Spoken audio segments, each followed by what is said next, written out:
too early in the morning, is it not? Yeah, I'm not a morning person. It's worth it, but... Dyno Day, boys!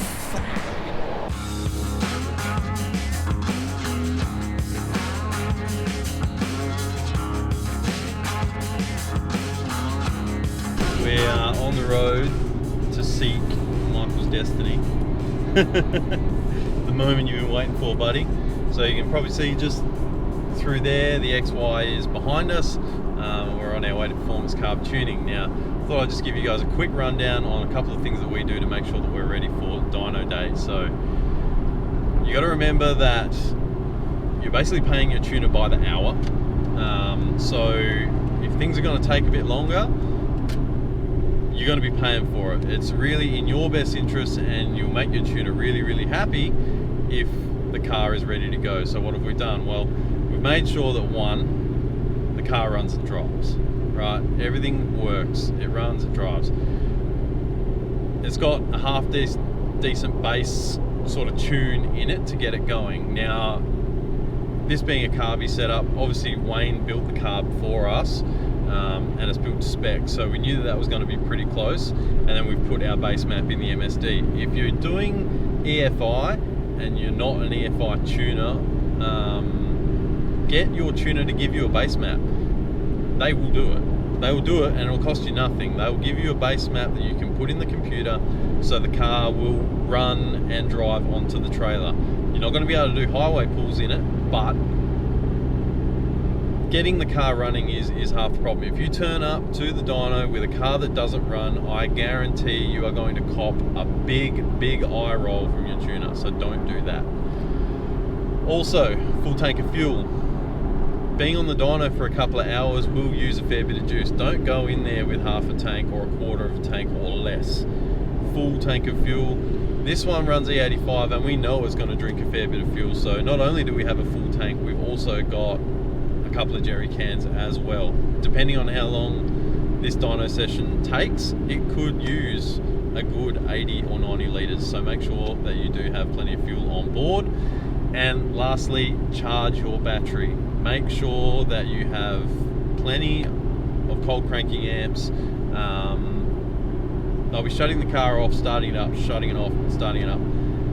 If you don't have a good charging system, and if you don't have a good battery, then that's another thing that's going to cost you time. Any downtime when you have to go collect parts or go to the parts shop to get either more fuel or a new alternator or a new battery, not a good look. So these are top tips, as you'd say, K-Fizzy?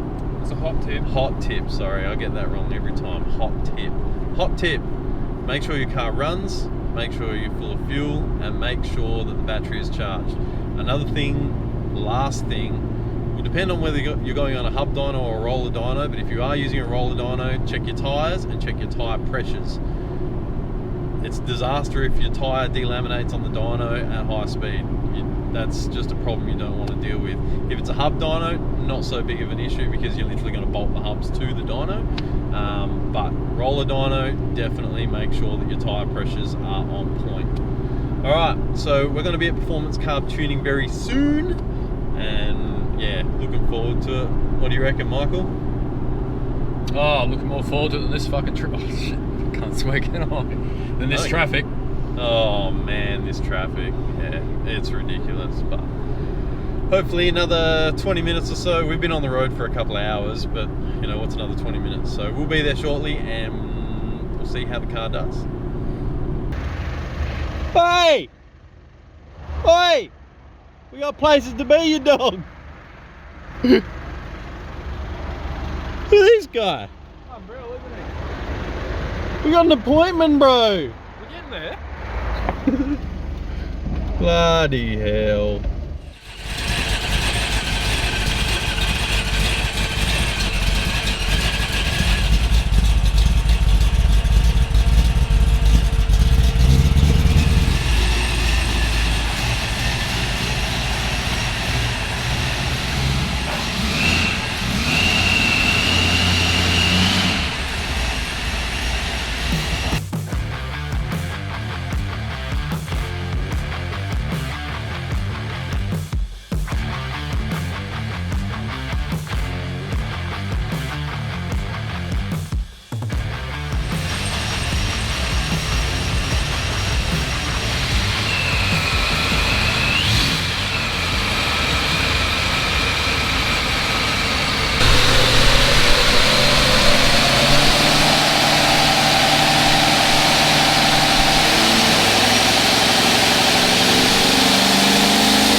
pull the blower off because we were wondering why, even at like 3,000 RPM, we weren't making any boost. And turns out there's meant to be an O-ring just in this lip here, which there wasn't. We never had an O-ring, but we are thankfully just down the road from a bearing shop, and we're just going to go for a walk with our little baby here. Go get an O-ring. See if we can make some boost.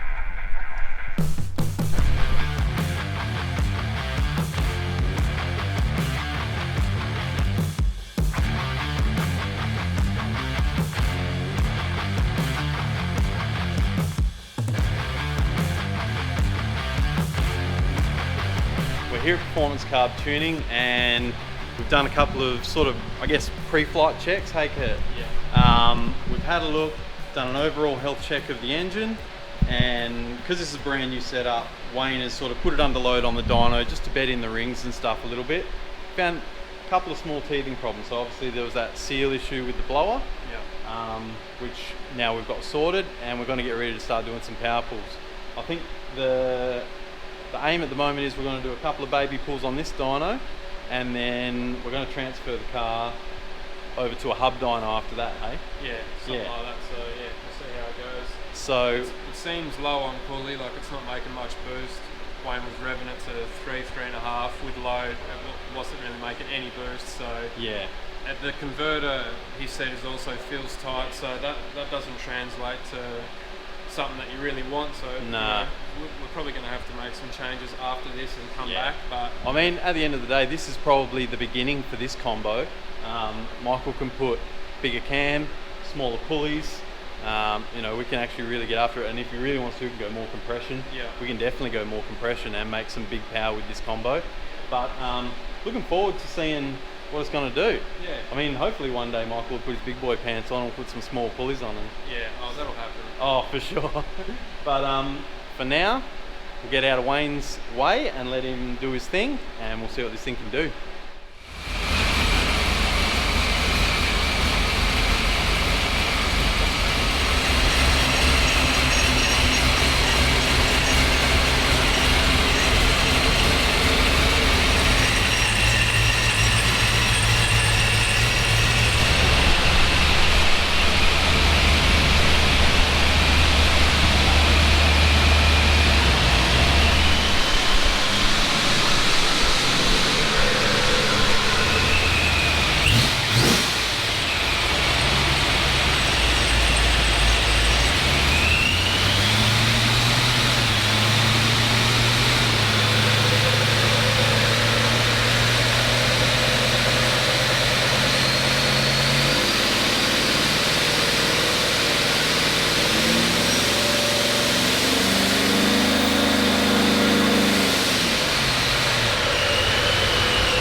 So I don't know if this actually counts as the first drive, but we're going to drive the car over to the hub dyno.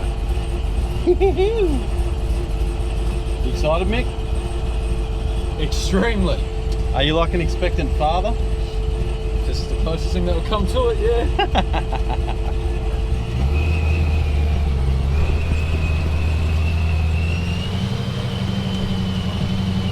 Oh, look, we got the shaker scoop on. We still got do a little bit of fine tuning on the height, maybe bring it down a little bit and then put the rubber gasket on. But for those of you who are worried that it was going to look unfinished, look at that. She looks the part now.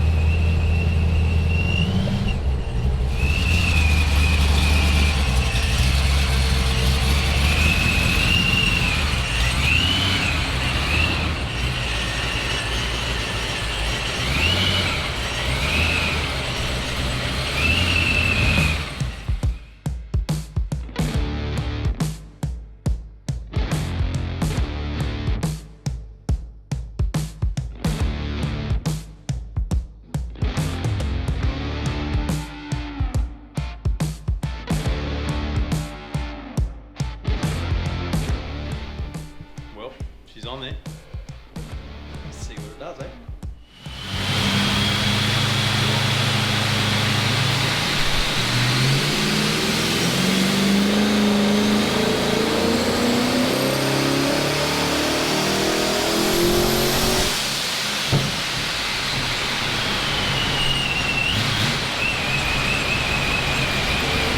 £6 of buffers.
Imagine if I had enough fucking 3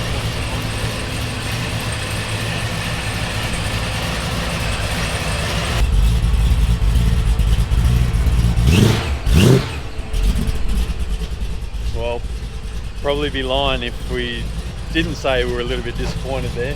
a little lackluster, but it didn't throw a rod out or anything. Nah, that's true. Oh, we'll get this thing on the trailer and we'll have a bit of a yarn about it in a sec. Let you know what went down.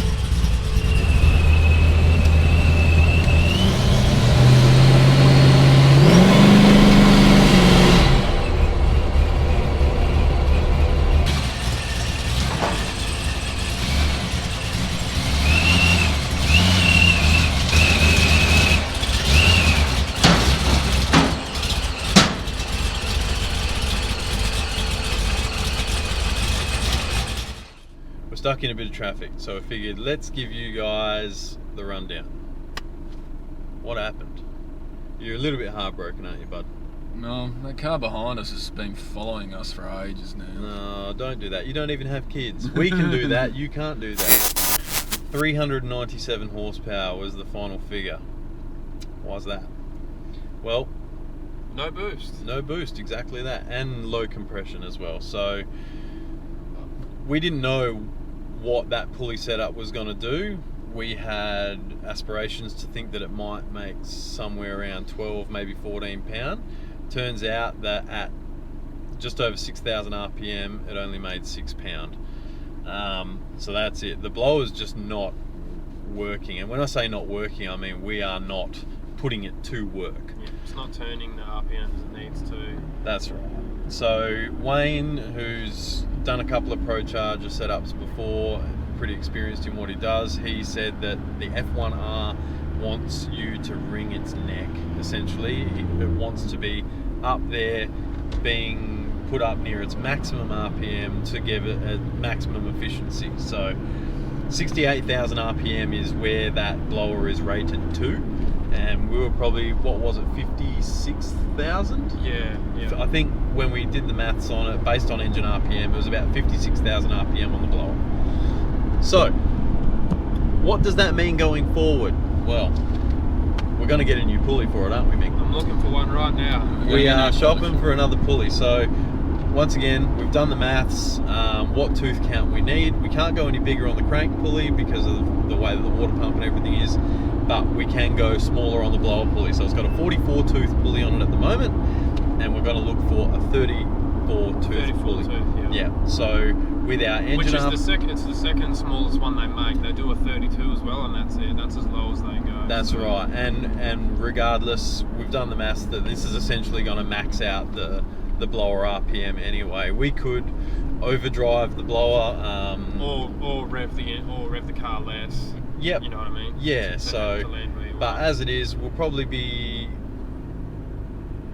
essentially designing the system so that we can rev the car to about 6,000 RPM, which is good. That means we'll have no valve train issues or anything. We'll have good stability on the valves, and then we'll get the blower up in its efficiency range. How much boost will that make? Well, we're not gonna make any estimates. You know, we've already been bitten on that. So, but Wayne said that he would be comfortable running that engine to around 1,000 horsepower. To the hubs. To the hubs, yeah. So which is only double what Mick initially wanted. So. Yeah, only double. That's fine. So once again, we don't know exactly what change this pulley is going to make, but it's got to make a good difference, yeah, a very good difference. We can get another couple hundred horsepower out of it, really. I mean, if we land somewhere in the 650 to 750 range, that's perfect. That would be ideal. Like we thought, if this was going to make about 14 pound of boost today, that we may have landed around the 700 horsepower mark. That was basically our estimate, and you know, talking with other people that have done this sort of stuff before, that's roughly what they thought as well. So what do we know? We know that the fueling is good where it's at, and we know that the timing is good where it's at. So Mick can drive the car if he wants.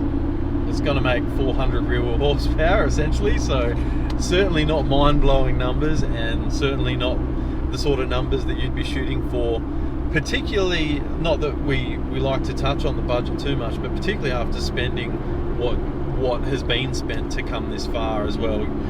You sure as shit aren't going to be happy with 400 horsepower. So let's pulley it down. Let's go back for a retune in a few weeks. Obviously we'll have to work out our work. We have to find the pulley first, yep. Get it here, which can be a struggle, obviously. Yep, we're going to have to work out our work schedules and all that sort of thing, so be a little bit patient, but it's been a success, honestly. Absolutely. The engine's still together, you know, we stuffed around with a lot of stuff. The alternator complete drive that we made from scratch worked flawlessly through the full rev, so I'm pretty happy with that. That was something that, you know, I was thinking about.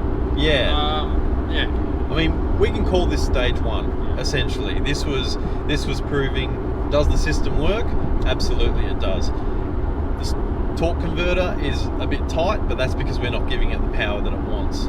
When we spoke to TC and we got the converter built, it was based on an engine that was producing a lot more power than it is. So let's feed it more boost, smack it in the face, and really get after it. At the end of the day, the rest of the car is built for it, so we've just got to wait and see now. That'll be in a future episode. So it's easy to feel disappointed, but like Kurt said, this was a success because the car still drove on the trailer. So the dyno wasn't a failure, but the suction cup was. It's been a long day, man. Oh, absolutely. So we've proved that the whole system works. Everything works. The engine sounds phenomenal. Honestly, it sounds great, and we're happy to turn this thing up. So that's what's going to happen. Stopping waffling now. We're going to hit the road, get this thing home. Thank you so much for watching, guys. There will be another follow-up episode where we turn this bitch up, and then we'll take it for a proper drive. But until then, we'll catch you on the next one. What's up next, Kurt? Are we going to work on yours, or are we going to drop mine off to sandblasting? We might work on mine. Alright, we might work on his, because it's about time, I think. Yeah. Alright. Catch you later, guys. Peace.